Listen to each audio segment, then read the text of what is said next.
वो देखिए डॉक्टर साहब कैसे खांस रहा है।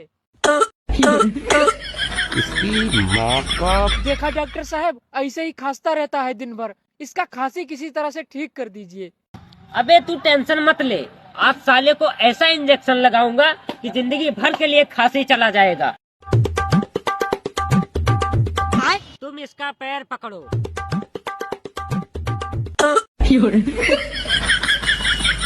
साला तुमको पता था इतना खतरनाक खांसी है तो इसको बांध कर रखना चाहिए था।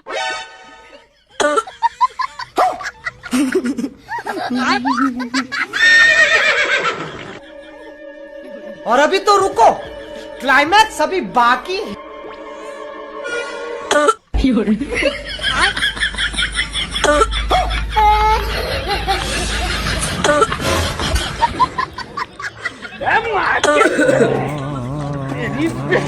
मेरे खांसी है गई।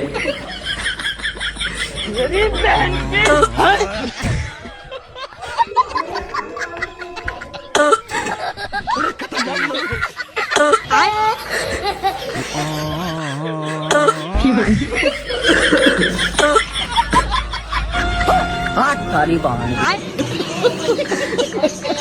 मत कर ले।